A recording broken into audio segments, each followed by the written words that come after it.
Y después de 24 años el presidente de una institución tan importante como esta. O sea, ¿usted rechazó alguna vez órdenes del presidente Luis Arce, del expresidente Luis Arce? En realidad, solicitudes. ¿Es posible elegir a los reemplazos de los autoprorrogados este año 2026? Es posible y se lo debería hacer.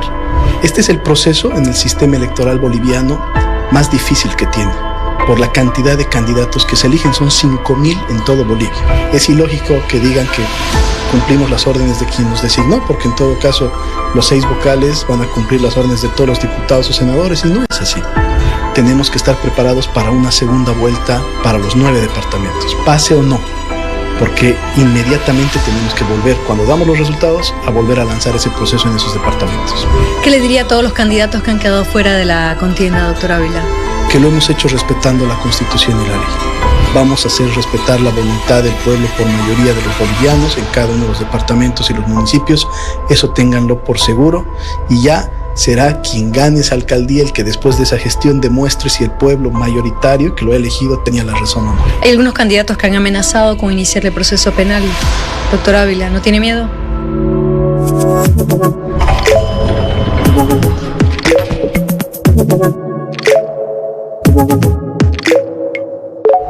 Bienvenidos a este Cuarto Piso. En esta oportunidad vamos a conversar con uno de los hombres que tiene un papel protagonista a pocas semanas de las elecciones en las que se elegirán a los nuevos gobernadores, nuevos alcaldes, nuevos concejales, nuevos asambleístas del país. El trabajo que realiza el presidente del Tribunal Supremo Electoral es clave para cuidar en estos momentos la democracia. Doctor Gustavo Ávila, bienvenido. ¿Está listo? Estoy listo y es un privilegio estar en Cuarto Piso. Muchísimas nosotros, gracias. Como órgano electoral es un honor poder conversar con usted. Doctor Ávila, el gusto es mío. Decía yo que usted juega un papel clave en este momento de la historia, pues tiene que cuidar la democracia. ¿Qué balance puede hacer hasta este momento de todo el avance del calendario electoral? En realidad yo creo que es un reto, es una obligación que tenemos. Son 24 años que trabajamos en el órgano electoral. Y desde ¿Usted trabaja hace 24 años? 24 años en el órgano electoral. ¿Cómo comenzó? Comencé con el cargo más bajo, que era promotor electoral, que en mi caso en Tarija era como mensajero. De ahí fue asesor legal, secretario de Cámara, vocal de ese tribunal, vicepresidente, presidente, después vocal del Tribunal Supremo, y ahora tengo el honor de ser su presidente. ¿Y alguna vez soñó con ser un día mensajero y después de 24 años el presidente de una institución tan importante como esta? Sí, es un sueño cumplido. Es un sueño. La verdad que es un objetivo que me he puesto y es una promesa que le hice a mi padre.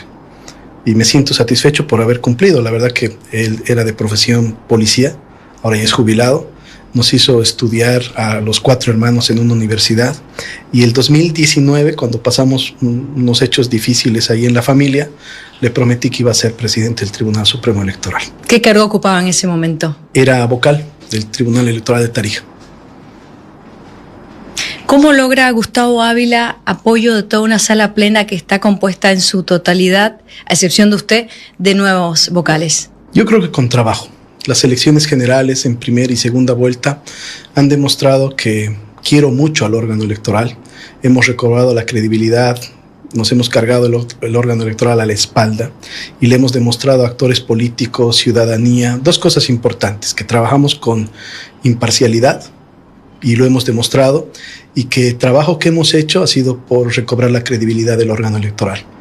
Hemos incorporado mecanismos importantes, hemos logrado realizar el CIREPRE, que ha sido un sistema grandioso, que nos ha dado muy buenos resultados. Hemos abierto el padrón, hemos entregado la lista de habilitados. Ha sido un trabajo arduo, pero ahora puedo decir que el órgano electoral es un órgano con credibilidad. Cuando hemos entrado al órgano electoral, tenía el 12% de credibilidad, de apoyo de la gente. ¿Cuánto tiene ahora? 90%. Cuesta mantenerlo, es un trabajo, pero lo vamos a seguir haciendo. Doctor Ávila, usted llegó justamente como vocal del Tribunal Supremo Electoral designado por el expresidente Luis Arce. Sí. ¿Ha tenido algún comentario de sus nuevos colegas sobre su designación? Siempre. Los actores políticos comentan siempre esa designación, pero creo yo que hemos demostrado que por más de que vengan los vocales designados por una asamblea o por el órgano ejecutivo, al cruzar la puerta de Plaza Baroa, como yo les digo, tienen que ponerse la polera del órgano electoral, sin importar quién ha sido designado. En muchas ocasiones yo comentaba y decía, es ilógico que digan que cumplimos las órdenes de quien nos designó, porque en todo caso los 6 vocales van a cumplir las órdenes de todos los diputados o senadores, y no es así. Y lo hemos querido demostrar con ese trabajo. Hemos marcado una diferencia en la anterior sala plena, incluso rechazando solicitudes del mismo órgano ejecutivo. O sea, ¿usted rechazó alguna vez órdenes del presidente Luis Arce, del expresidente Luis Arce? En realidad, solicitudes. Por ejemplo, no sé si se acuerdan, pero él presentó una solicitud de un referéndum. Yo no estaba de acuerdo. Y votamos rechazando esa solicitud. Lo mismo con los congresos del MAS. Claro, hubo una disputa por el tema de la sigla, ¿no? Y nosotros siempre hicimos respetar el tema de la imparcialidad, del respeto a la norma, y creo que eso ha sido también lo que han visto los colegas para votar por nosotros y ser la cabeza del órgano electoral. Que no importa de dónde venimos, hemos hecho respetar al órgano electoral, que es lo que tanto queremos. ¿A qué costo? Muy grande, es muy grande. Dejamos a la familia, yo vengo de Tarija, mi esposa y mi hijo viven allá, solo tengo un hijo que ahora tiene 14 años. Adolescente. Sí, en una edad difícil. En una edad muy difícil en la que quisiera estar con él los 7 días de la semana y no puedo, porque estoy cumpliendo este objetivo, pero demostrándole también que uno puede hacer su trabajo y puede no descuidar a la familia. Me pierdo de momentos importantes, es cierto, porque compartir con los hijos es algo hermoso, pero creo que este sacrificio vale la pena y le estoy enseñando a querer Bolivia. ¿Qué opina él sobre su designación como presidente? Orgulloso. Cuando quiero contarle una anécdota, cuando el expresidente Luis Arce me designa vocal, me invita a hacer, yo tomo un tiempo para meditarlo, lo consulto con la familia, acepto y lo invito a mi papá a la posesión. Y mi papá me rechaza esa invitación. Me dice, yo no voy a ir porque yo voy a ir cuando tú seas presidente. Entonces ahora, hace un mes atrás, cuando ha sido, lo tuve a mi papá y a mi mamá ahí sentados en primera fila, cumpliendo la promesa y con mi hijo, que es algo hermoso, la verdad. ¿No pensaban agrandar la familia, doctor? Sí, pero bueno, Dios siempre toma esas decisiones. Y nosotros somos muy respetuosos. Nos ha mandado un hijo bello, hermoso, con mi esposa, y lo estamos cuidando como oro. Todos los hijos tienen un amor inmenso, pero nosotros lo cuidamos como oro el nuestro, ¿no? ¿Y su esposa qué opina? Orgullosa. Hemos pasado momentos difíciles. ¿Cómo cuáles? El 2019, por ejemplo, hemos sido apresados, hemos sido detenidos. Cuando en Tarija, por ejemplo, ganó Carlos Mesa con más del 80%.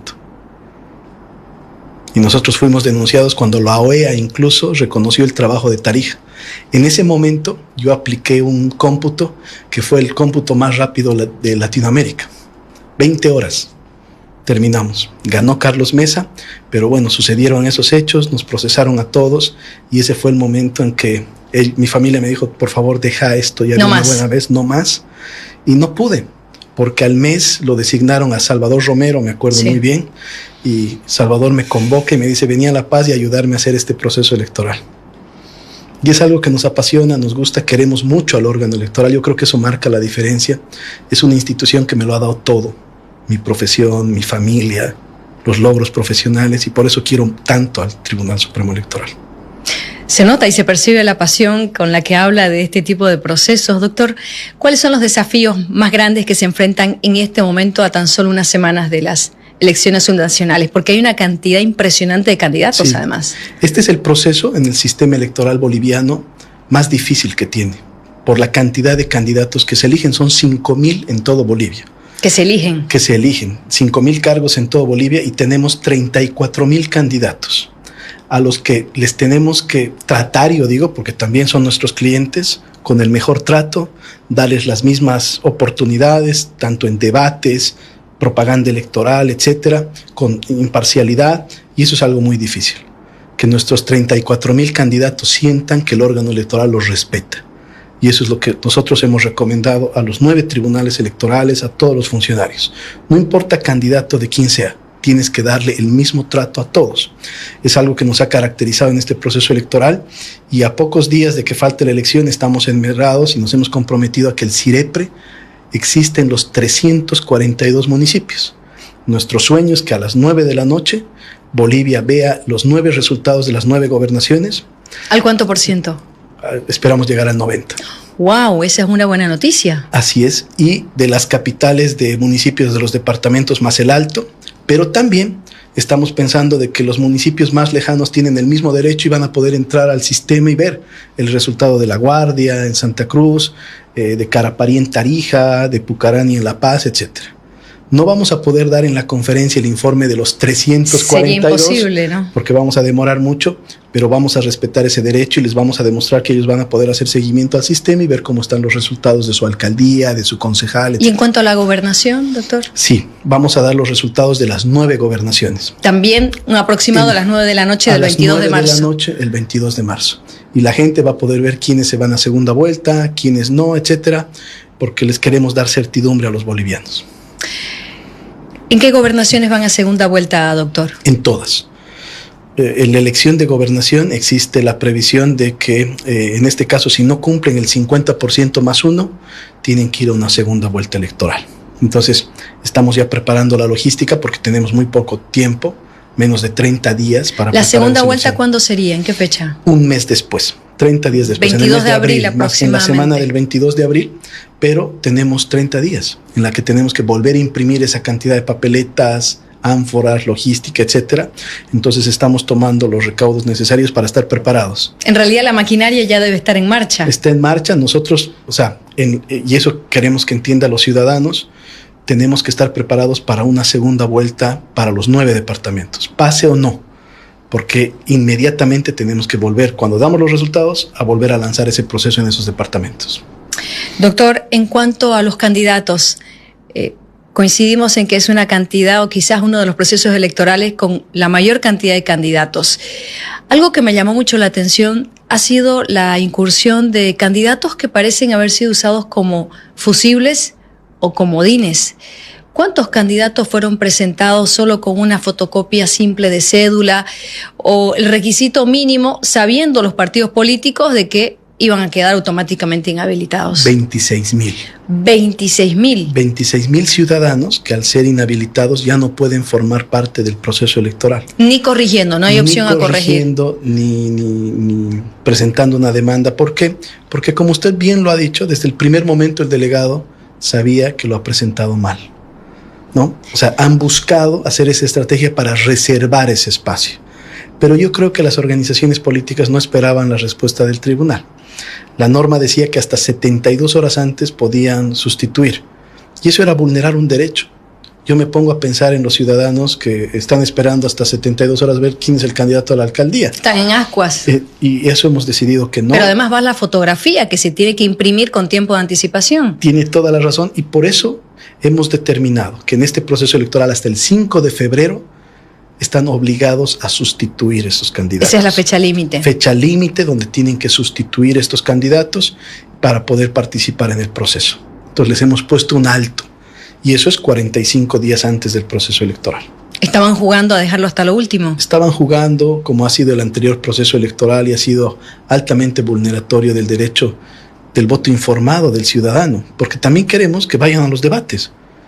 Queremos que sean responsables. Candidato que se postula a la alcaldía o a la gobernación tiene la obligación de informarle al pueblo qué va a hacer, ya sea por la alcaldía, por su ciudad, por su departamento, etcétera. Tiene que estar presente. Pero no son obligatorios, doctor, aún los debates. Yo creo que sí, no por la norma, pero tienen una obligación ¿moral? Ética y moral, ¿no? O sea, de presentarse. Si uno le pide el voto al ciudadano, tiene que ser capaz de ir y hacer escuchar sus propuestas.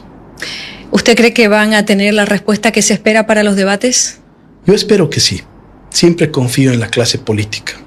Les hemos lanzado un mensaje, nosotros nos vamos a esmerar para organizar los debates en los 9 departamentos para gobernador y las capitales, los municipios del departamento.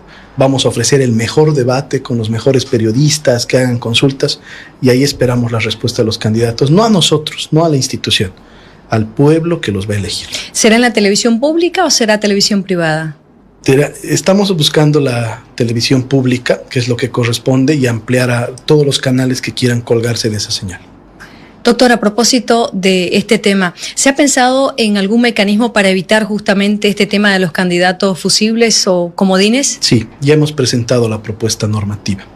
Hemos propuesto una propuesta de modificación a la Asamblea Legislativa en la que este artículo se modifique indicando que tienen la responsabilidad de presentar los documentos completos y si no lo hacen pierden ese espacio.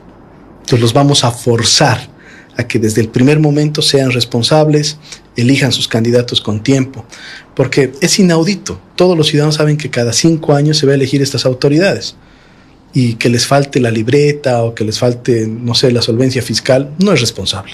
¿Cuánto personal más tiene que volver a poner a trabajar el Tribunal Supremo para revisar nuevamente estos documentos? Más de 1,000 funcionarios. ¿Eso significa recursos públicos? Significa recursos públicos. Entonces es un gasto también para el Estado. Por eso todos tenemos que actuar con responsabilidad. Doctor, en el caso de los delegados electorales, ¿es realmente importante la participación de estos cuando se realiza el conteo? ¿O pueden los partidos políticos comenzar a dejar de presupuestar ese gasto y confiar en el Tribunal Supremo Electoral? Bueno, yo creo que tienen que confiar, no en el tribunal, en los jurados, porque quienes llenan las actas son los ciudadanos que son jurados electorales, pero el control electoral es necesario y es positivo. Yo llamaría a la reflexión a las organizaciones políticas, y si bien los jurados se comprometen a asistir, las organizaciones deberían tener el mismo compromiso. Es decir, tener sus delegados en cada mesa de sufragio, porque eso también fortalece la transparencia del proceso electoral.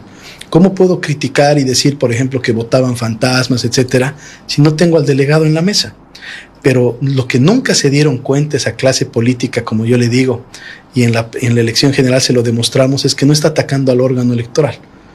Y les hemos hecho saber y comprender que quienes llenan las actas con la cantidad de votos son ciudadanos que han sido sorteados y elegidos y que deben el mismo respeto hacia ellos, porque ellos son los que nos mandan el resultado. Nosotros solo contamos lo que ellos nos mandan. Entonces se dieron cuenta y empezaron a respetar también el trabajo de los jurados, que para nosotros ha sido positivo. Usted recordará que en la primera y en la segunda vuelta ya no se escuchó ese ruido de fraude ni de alteración, y que cuando saltó un poquito de ese sonido, todo Bolivia empezó a criticar, ¿no? Que sean buenos perdedores, que asuman su derrota, etcétera, porque creemos responsable que así debe ser.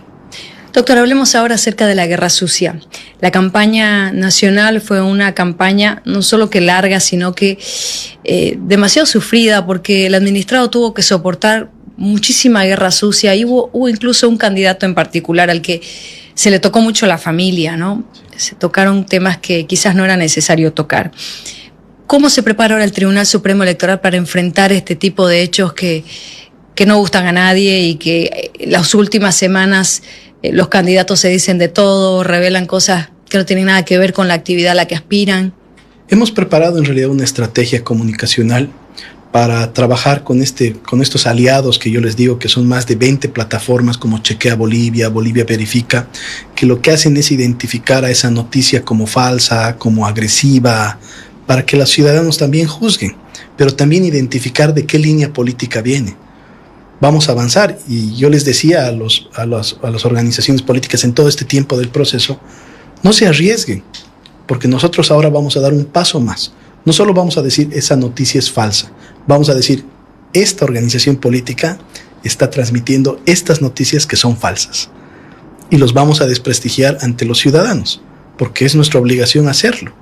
Tenemos que proteger el derecho de todos los ciudadanos, no solo de los partidos, de los electores también. Y cuando pasamos este tema de ataques homofóbicos, de violencia hacia la mujer, etcétera, nos estamos mostrando como sociedad. Y nosotros como autoridades tenemos que cortar de raíz eso, y en este proceso subnacional lo vamos a hacer. ¿Hay mecanismos ya para identificar, por ejemplo, los servidores desde donde salen este tipo de ataques? Sí, tenemos algunos mecanismos. Nos falta un camino por recorrer, pero queremos poner a prueba en este proceso de elecciones subnacionales, y hemos pedido también la cooperación de la Policía Cibernética para que nos dé un curso de capacitación y poder identificar IPs, estas granjas de trolls, por ejemplo, de cómo se utiliza. No sé si usted recuerda, pero en el proceso de elecciones generales, Chequea Bolivia hizo una investigación de qué organización política produjo más contenido falso en un proceso electoral, etcétera. Incluso presupuestó eso con un monto económico. Claro, porque no es gratis, ¿no? No es gratis. Entonces lo que queremos es mostrar esa información y que después el ciudadano evalúe. ¿Hay alguna posibilidad de que el Tribunal Supremo Electoral se constituya como parte denunciante? Sí, lo vamos a hacer. ¿En un proceso serio que siente un precedente? No, eso es lo que queremos. Y lo primero que vamos a cuidar, por ejemplo, es el ataque hacia la mujer, niños, niñas, adolescentes. Recomendábamos a las organizaciones políticas no utilicen en su propaganda niños, Ya basta. Por más que haya consentimiento de los padres. Por más de que hubiera consentimiento, la ley lo prohíbe. Y nosotros vamos a recurrir a las instancias para denunciar este hecho.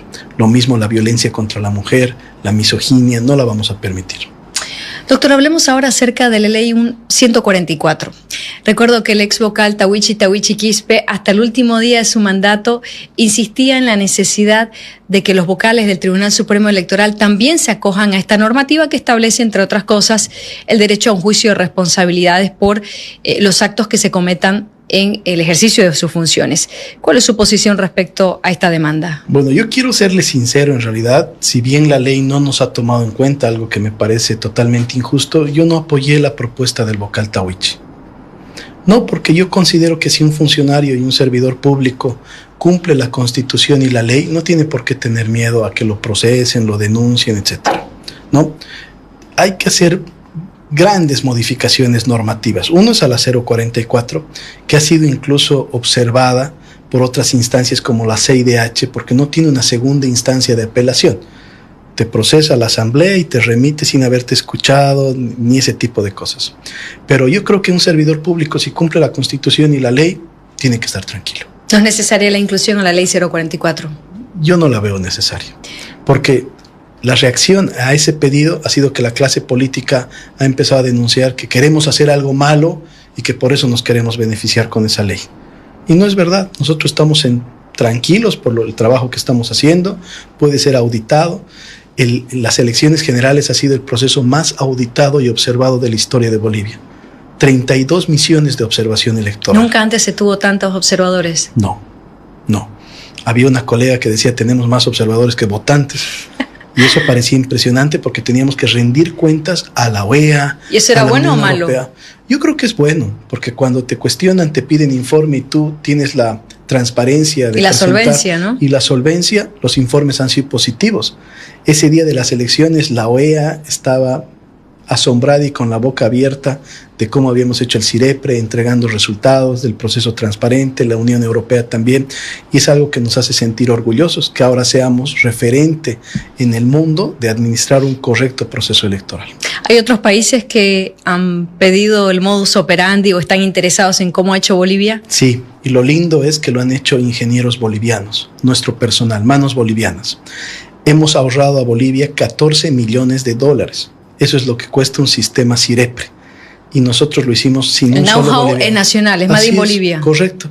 Y ahora tenemos, por ejemplo, hace días nos llegó una invitación para ir a exponer a Grecia lo que es el CIREPRE. Ya nos han invitado de México, nos han invitado de Francia, y que nuestros técnicos bolivianos vayan y enseñen a hacer esto es un orgullo.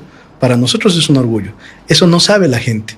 No lo saben las autoridades, pero hemos abierto también las puertas a nuestros funcionarios para que vayan a demostrar que hay profesionales bolivianos que pueden crear estos sistemas. Ojalá no se los lleven. Ojalá que no, ojalá que no. Doctor, en otra pregunta, el país todavía siente la ausencia de una elección que ha quedado pendiente, sí, que es la elección judicial. Sí. En su condición de presidente del Tribunal Supremo Electoral, ¿cree usted que deberían otorgarse mayores facultades a este órgano del Estado para poder resolver conflictos como estos, por ejemplo, en los que los políticos no logran ponerse de acuerdo? Yo creo que sí. Deberían respetar. Somos un órgano del Estado, el órgano electoral, que tenemos esas prerrogativas. Tenemos ciertas competencias que son contradictorias con otras. Por ejemplo, tenemos que convocar a elecciones generales, convocar elecciones departamentales, pero no tenemos la facultad de convocar elecciones judiciales. Y es altamente contradictorio. Tenemos que esperar que la asamblea lo haga. Y eso no es correcto. La elección judicial... ¿Quizás por la forma de designación de los postulantes? Puede ser. ¿O cuál cree que puede ser la causa? Puede ser. Yo creo que está dividida, ya eso iba en 2 etapas, que primero la asamblea elige, toma méritos y cuando nos manda recién podemos hacer la elección en 150 días, pero creemos necesario que todo proceso eleccionario debería ser convocado por el órgano electoral, por más de que tenga estas 2 etapas. Si nosotros convocaríamos una elección judicial, la asamblea estuviera obligada ya a tomar las evaluaciones. Se apurarían un poquito, doctor, porque se toman realmente su tiempo para elegir a los candidatos. Incluso varios actores y autoridades, yo escuchaba, y seguramente usted también, decía en un año no se puede hacer 2 procesos electorales. Sí. Y eso no dice en ningún lado. Yo le he dicho, yo termino mi elección subnacional en marzo, si no hay segunda vuelta, y si no en abril, y desde ahí en adelante tengo todo el tiempo para hacer las elecciones o referéndums que quieran. Y hay que elegir a las autoridades del órgano judicial que nos falta. Hay que ¿Es posible elegir a los reemplazos de los autoprorrogados este año 2026? Es posible y se lo debería hacer. Se lo debería hacer lo más pronto posible. Hay que completar ese tribunal, porque eso va a dar una muestra de que respetamos la Constitución, la ley, y de que lo hacemos a través de un proceso democrático, como dice la Constitución. Ya después se evaluará si la mejor forma ha sido elegir a estas autoridades por voto, pero mientras esa Constitución esté vigente, tenemos que cumplirla. ¿Hay algún mecanismo que pueda utilizar el Tribunal Electoral para presionar a la Asamblea Legislativa que haga su trabajo? Sí, hemos pedido en realidad reuniones ahora con la Comisión de Constitución de la Cámara de Diputados y Senadores para hacerles saber la explicación técnica, de decirles cuánto tiempo necesitamos, que lo podemos hacer inmediatamente, y nosotros estamos predispuestos a administrar ese proceso electoral. Ya no son todos los departamentos. No, primero, que vamos a ahorrar un poco de presupuesto, y segundo, que lo vamos a administrar en los departamentos que faltan. ¿Cree que falta voluntad política para avanzar en este tema? Definitivamente. La normativa electoral tiene que modificarse en varias cosas. Yo le voy a lanzar un ejemplo que a todos les parece chistoso, pero ¿cómo es posible que en Bolivia el voto sea obligatorio y que el día de la elección restringamos el tránsito para que no circulen para ir a votar? Yo le exijo que vaya a votar, pero no tienen que movilizarse. O sea, es una ironía, ¿no? Y eso no pasa en ningún país del mundo. ¿No se ha pensado en cambiar también esto desde el Tribunal Electoral? Porque ya estamos en otros tiempos, ¿no? Es que es la ley. Restringir un derecho al libre tránsito Correcto. Resulta un tanto incómodo y precario, por todo un día. Yo diría. Si ustedes visitan otros países del mundo en elecciones, nosotros ya hemos sido observador en 17 países del mundo y ninguno de ellos, y tienen 10 veces más habitantes que nosotros. México, la Argentina es un día normal, todos circulan, van, votan, cumplen su derecho democrático. Esta restricción ya es medio arcaica. Totalmente. Y el temor... como eso, varias cosas. En nuestra ley no hay un solo artículo que hable de medios digitales, ni del uso del celular, para que ustedes entiendan lo arcaico que es la norma electoral. Tenemos que modernizarla, tenemos que actualizarla. ¿Qué cambios haría, por ejemplo? ¿Cuáles serían los más puntuales ahora mismo? Primero, utilizar medios digitales. No sé si ustedes han visto, pero antes la propaganda era en las calles y los partidos tenían himnos, ¿no es verdad? Andaban con marchas, ahora ya no.